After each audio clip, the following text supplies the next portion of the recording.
Halo, selamat datang di video saya. Kali ini kita mau ngobrol santai aja, tapi dengan topik yang menurut saya cukup menarik dan mungkin ke depannya saya akan sering membuat topik seperti ini. Jadi saya akan membandingkan 4 emiten yang menurut saya menarik secara teknikal dan boleh jadi memiliki peluang untuk kenaikan yang cukup lumayan. Saya namakan adu cuan. Jadi dari keempat emiten ini, mana yang paling cuan dalam 7 sampai 30 hari? Nah, saya mempunyai 4 emiten. Yang pertama, COCO, kedua IMAS, ketiga IFII, dan keempat RICE. COCO, IMAS, IFIRICI ini merupakan emiten yang keluar dari screener saya. Dan saya lihat secara candlenya juga menarik, posisinya masih di bawah, belum di atas. Ada juga tadi hasil screening saya yang candlenya sudah di atas dan memang itu menunjukkan kenaikan cukup signifikan, tapi saya melihat di situ justru ada resiko ya, resiko untuk penurunan. Nah, kemudian untuk cocok sendiri ini harganya masih 312, IMAS 890, IFII 151 dan RICY harganya masih 90 per lembar sahamnya. Oke, yuk kita lihat bagaimana grafiknya. Kita mulai dulu dari Coco. Nah, kalau Coco ini saya anggap menarik karena ada foreign flow yang naik cukup lumayan ya, cukup lumayan kelihatan nih. Kalau dilihat yang warna ungu ini naik, ada kenaikan yang terus-menerus tren naik. Jadi kalau dengan demikian ada broker yang sedang mengakumulasi saham Coco ini. Kemudian kalau dilihat dari bandarnya, bandar movementnya memang kurang menarik karena ada ini ya, ada yang keluar nih di angka sini di 22 Juli dia keluar. Seharusnya yang tadinya coconya trennya naik karena bandar movementnya naik di sini, tapi karena bandarnya keluar dia harganya juga ikut turun keluar, tapi ini masih di jalur di tren naiknya ya, belum menembus yang awan hijaunya ini, tipis nih awan hijau di sini, dan saya senangnya di sini adalah awan merahnya sudah tembus. Kemudian kalau kita lihat dari sisi volume juga menunjukkan kenaikan volume dalam rata-rata 20 hari juga menunjukkan kenaikan dan volume yang tinggi-tinggi ini menunjukkan memang bandar movementnya sedang mengalami distribusi ya keluar. Cuman kelihatannya masih tertahan di foreign flow-nya. Kemudian dari sisi stokastik RSI, posisinya ini yang saya sangat suka karena posisinya masih di bawah. Biasanya kalau posisi di bawah ini pembelian di angka 20 ya.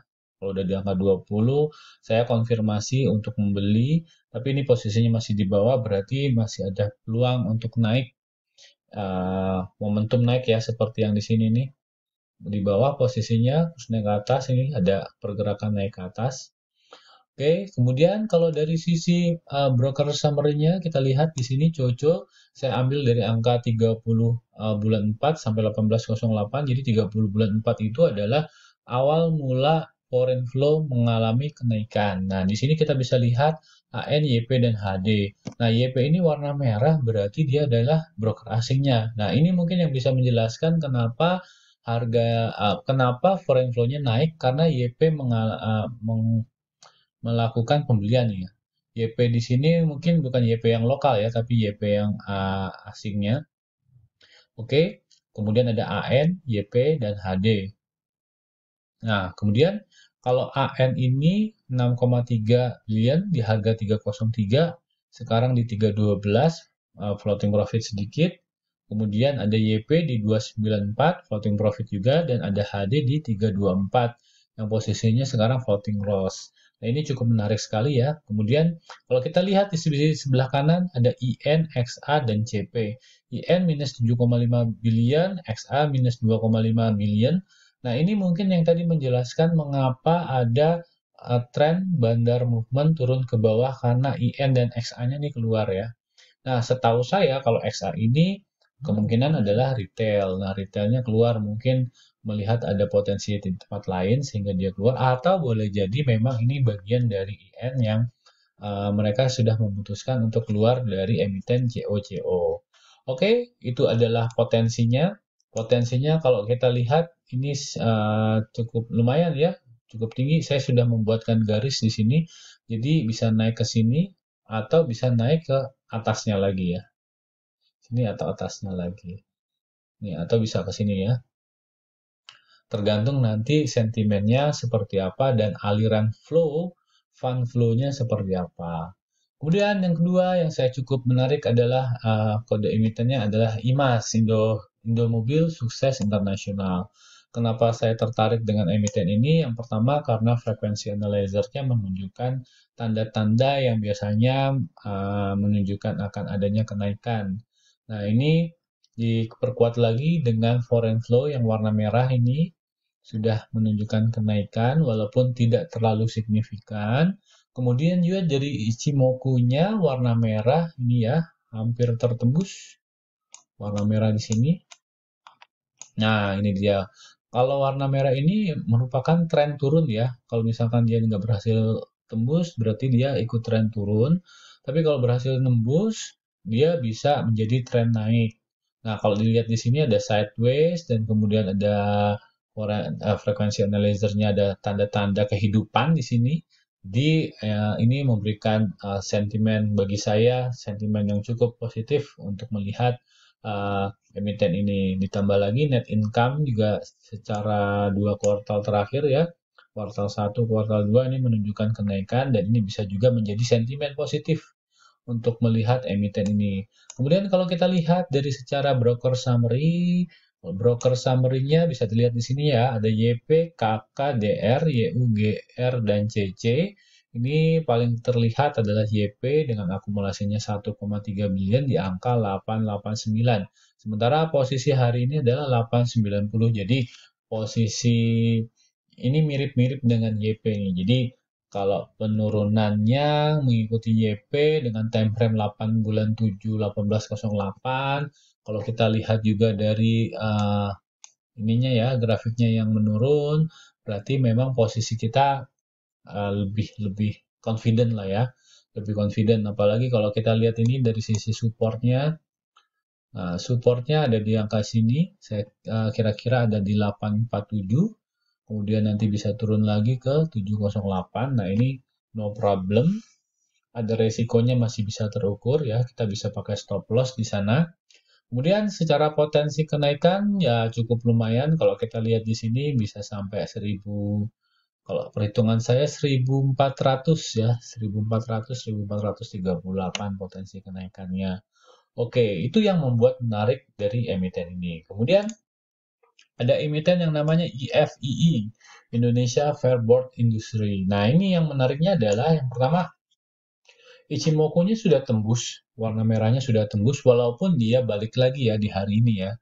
Balik lagi, setelah tembus balik lagi, mungkin di retest, kalau misalkan dia balik ke bawah, berarti tembusnya nggak terlalu kuat. Kemudian dari foreign flow-nya dilihat ya, cukup kelihatan. Dari bandar movement-nya juga awalnya dia turun, drop, kemudian ada kenaikan lagi di sini. Nah, dari sisi volume juga menunjukkan hal yang positif karena di atas rata-rata 50 hari. Di hari ini pun walaupun nilainya turun juga di atas rata-rata 50 hari, tinggal kita lihat besok apakah masih sanggup untuk mengalami kenaikan atau tidak. Dari frekuensi analyzer, hal menarik walaupun tidak terlalu menonjol, MACD bagi saya ini menarik karena garis birunya sudah di atas garis merah. Kemudian dari sisi net income juga ada pembalikan ya, dari sebelumnya turun, kemudian jadi naik, ini juga sentimen juga. Kalau dari stokastik RSI-nya, ini bagi saya biasa-biasa saja, tidak memberikan sinyal apa-apa. Memang ada sebuah kekhawatiran kalau misalkan stokastiknya mengarah ke bawah lagi, berarti harganya turun lagi. Oke, tapi dalam kurun waktu 7-14 hari, who knows lah ya, kita bisa melihat karena kalau kita lihat stokastik ini bisa di tengah jalan dia bisa balik lagi ke atas. Sama seperti indikator yang lain, ini kan tergantung ini ya, karena data sumbernya kan adalah harga. Jadi indikator ini bergerak berdasarkan harga. Oke, kalau kita lihat dari sisi broker analisisnya, kita lihat di sini tidak ada yang spesial bagi saya karena saya menggunakan time frame 1 bulan 3 sampai 1808. Di sini ada YUDHSQ, EP, PD, MG. Nah, di harganya 142, 144, 147 memang posisinya di ini ya, harga 11 ini ya, harga rata-rata di sini. Jadi menurut saya ini adalah supportnya. Kalau kita tarik garis ada di sini. Jadi penurunannya targetnya ada 142. Kalau misalkan tidak tembus ke 142 ke bawah, berarti dia bisa mantul ke atas lagi.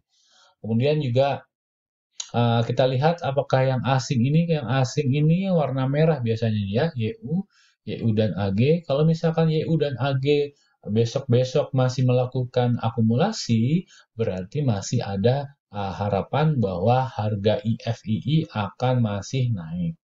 Oke, kemudian kita beralih ke satu lagi RICY, Riki Putra Globalindo Tbk. Nah, yang membuat saya menarik terhadap emiten ini adalah dari Ichimoku bisa dilihat hampir memasuki awan merah. Kalau misalkan berhasil menembus awan merah berarti trennya adalah naik. Kemudian dari sisi foreign flow juga menunjukkan adanya peningkatan ya, sebelah sini nih meningkat. Walaupun dari sisi bandar movement-nya tidak ada pergerakan yang berarti. Kemudian secara volume juga biasa-biasa saja, tidak ada yang menonjol. Ada di sini ya sedikit di atas rata-rata 50 hari. Kemudian frekuensi analyzer-nya juga tidak menunjukkan apa-apa. MACD-nya garis biru di atas garis merah ini bagus. Tapi kita lihat di sini ya masih masih tipis lah di sini ya. Kalau misalkan besok ada kenaikan yang cukup berarti, misalkan candlenya hijau lagi masuk sebelah sini, berarti MACD-nya kemungkinan besar akan strong. Arah trennya akan semakin kelihatan. Kemudian dari sisi stokastik RSI, ini cukup menarik karena trennya sedang ke atas, garis hijaunya mengarah ke atas, di atas garis merah. Kemudian kalau kita lihat lagi dari sisi broker summary-nya, saya memotret ini dari 11 bulan 6 sampai 18 bulan 8, di mana kalau di sini masih dikatakan small distribution, sementara kalau kita lihat lagi memang terkonfirmasi memang terjadi small distribution karena perbedaannya misalkan dari KK dan KI ini lebih besar KK-nya minus 147,5 juta, KI-nya 106, NI-nya 93. Jadi sebenarnya uh, uh, di dalam emiten ini belum ada market maker yang cukup dominan di sini ya. Siapa yang menguasai? Tapi karena saya menarik tangkalnya kurang begitu jauh dibandingkan emiten-emiten yang lain, sehingga belum kelihatan di sini. Tapi kalau dilihat dari indikator teknikalnya memang ini menarik. Nah, ini bisa jadi akan mempengaruhi trader-trader yang menggunakan Ichimoku maupun yang menggunakan ini ya moving average untuk masuk ke sini karena secara moving average juga sudah menarik, MA5 sudah di atas MA20. Kemudian secara Ichimoku juga ini juga menarik.